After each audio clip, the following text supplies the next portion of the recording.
नमस्कार मेरे प्यारे विद्यार्थियों, आप सबका स्वागत है। आज हम जानेंगे समास और समास के भेद जो कक्षा 10वीं की परीक्षा में 100% पूछे जाने की पूरी संभावना है।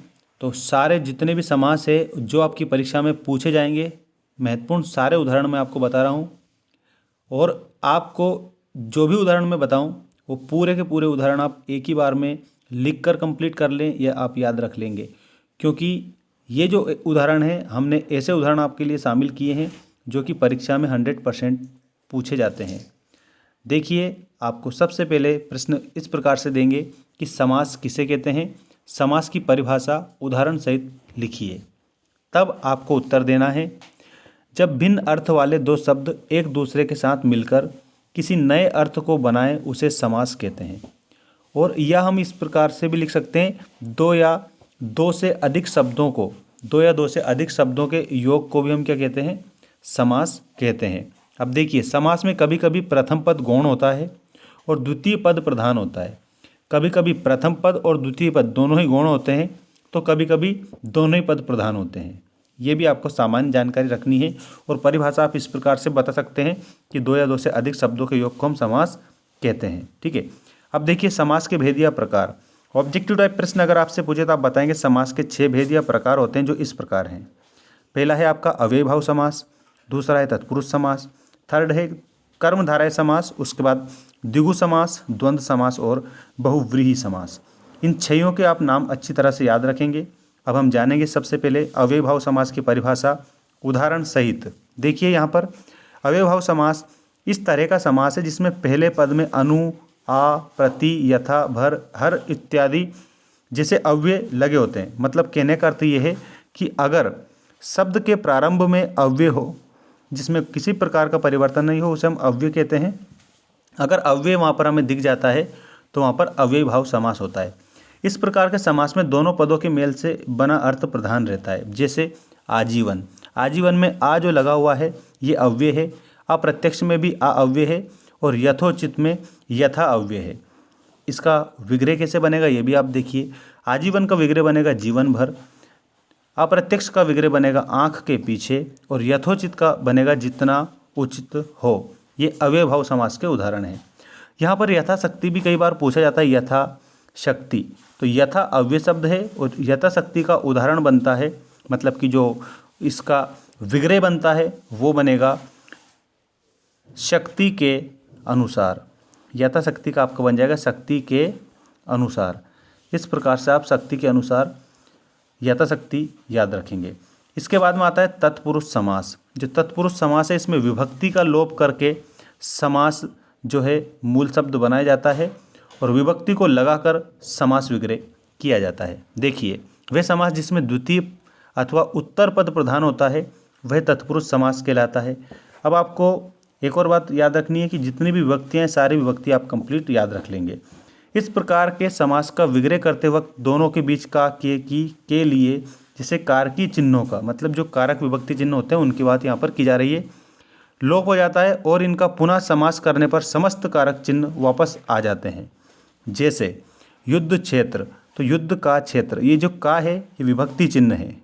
का जो आपके सामने लिखा है ये विभक्ति चिन्ह है। देशद्रोही, देश को धोखा देने वाला। ठीक है। यश प्राप्त, यश को प्राप्त। कुल श्रेष्ठ, कुल में श्रेष्ठ। तो यहाँ पर का, को और में ये सब विभक्ति चिन्ह हैं, अर्थात यहाँ पर तत्पुरुष समास है। अब हम देखेंगे कर्मधारय समास की परिभाषा उदाहरण सहित। देखिए, कर्मधारय समास, कर्मधारय समास के दोनों पदों में से पहला पद गौण होता है और दूसरा पद प्रधान होता है।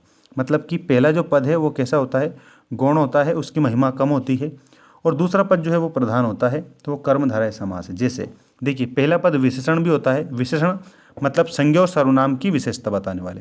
कहने का मतलब ये है कि जो पहला पद है ये विशेषता बताने वाला होता है, वहीं दूसरा पद विशेष्य होता है, मतलब जिसकी विशेषता बताई जाती है।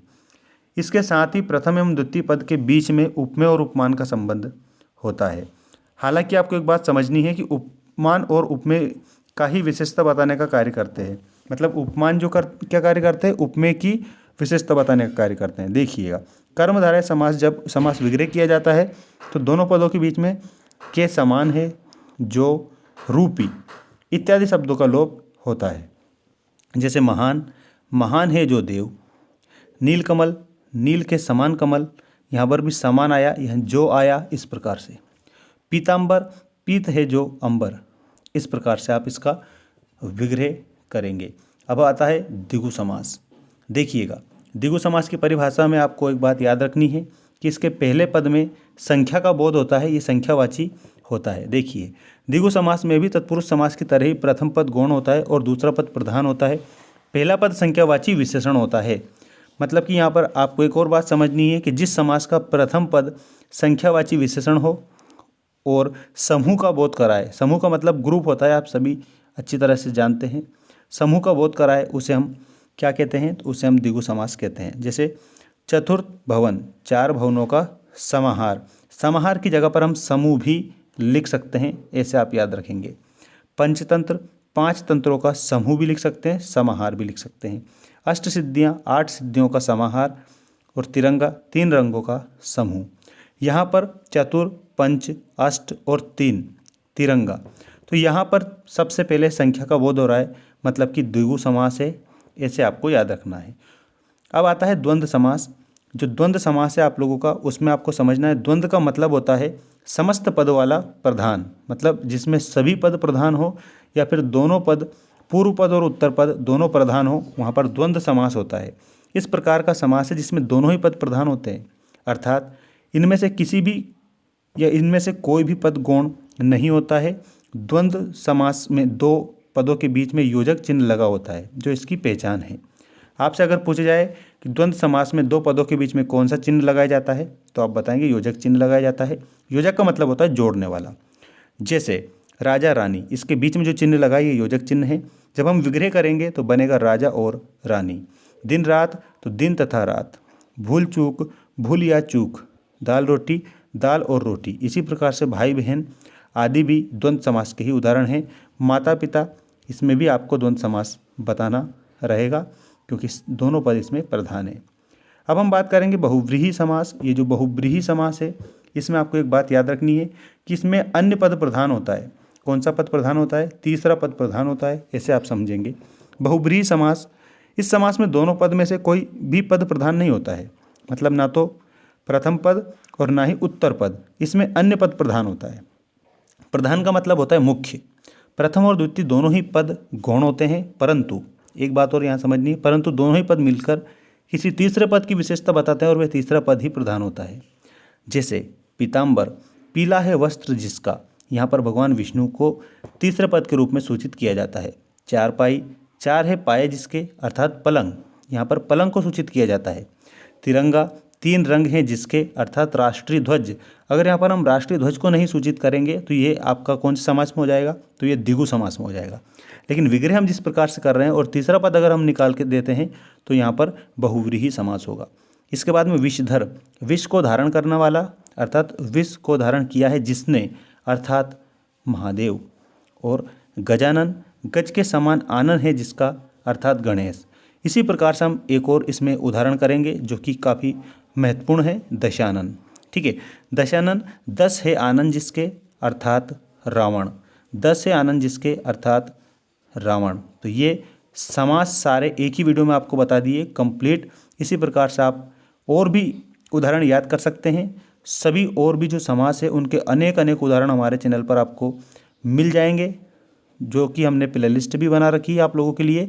और हमारी जो एप्लीकेशन है उस एप्लीकेशन को भी आप डाउनलोड करके और वहाँ पर भी आप अपनी जो तैयारी है वो कर सकते हैं। तो आपके लिए हमने जो ऐप की जो लिंक है वो भी डिस्क्रिप्शन में भी दे देंगे, और इसके अलावा अबाउट सेक्शन में भी, चैनल के अबाउट सेक्शन में भी हमने लिंक दे रखी है।